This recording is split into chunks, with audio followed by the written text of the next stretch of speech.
Jemi në bisedime, po nuk ka dhe marrëveshje konkrete. Po ajo që mund të them, ligji i gjuhëve nuk është prek asnjë presje, përveç se, domethënë siç përmenda, në 4 fusha është avancu ku për herë të parë provimet janë në gjuhën shqipe.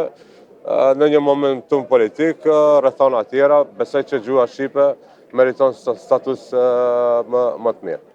Pra, në parim jemi marrë vesh, sepse ka dikun afër 50 provime profesionale, të cilat në Maqedoni, në vazhdimsi, domethënë kanë janë mbajtur në gjuhën maqedone dhe licencat janë marrë në gjuhën maqedone. Për herë të parë në histori, pra, disa prej tyreve janë rregulluar, siç është çështja e mjekëve, stomatologëve, administratorëve dhe së fundmi edhe edukatorëve në çerdhe.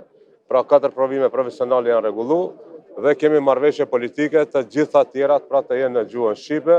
Ndër këto është edhe provimi i jurisprudencës që për herë të parë pra në historinë e këtij vendi provimet do mbahen në gjuhën shqipe.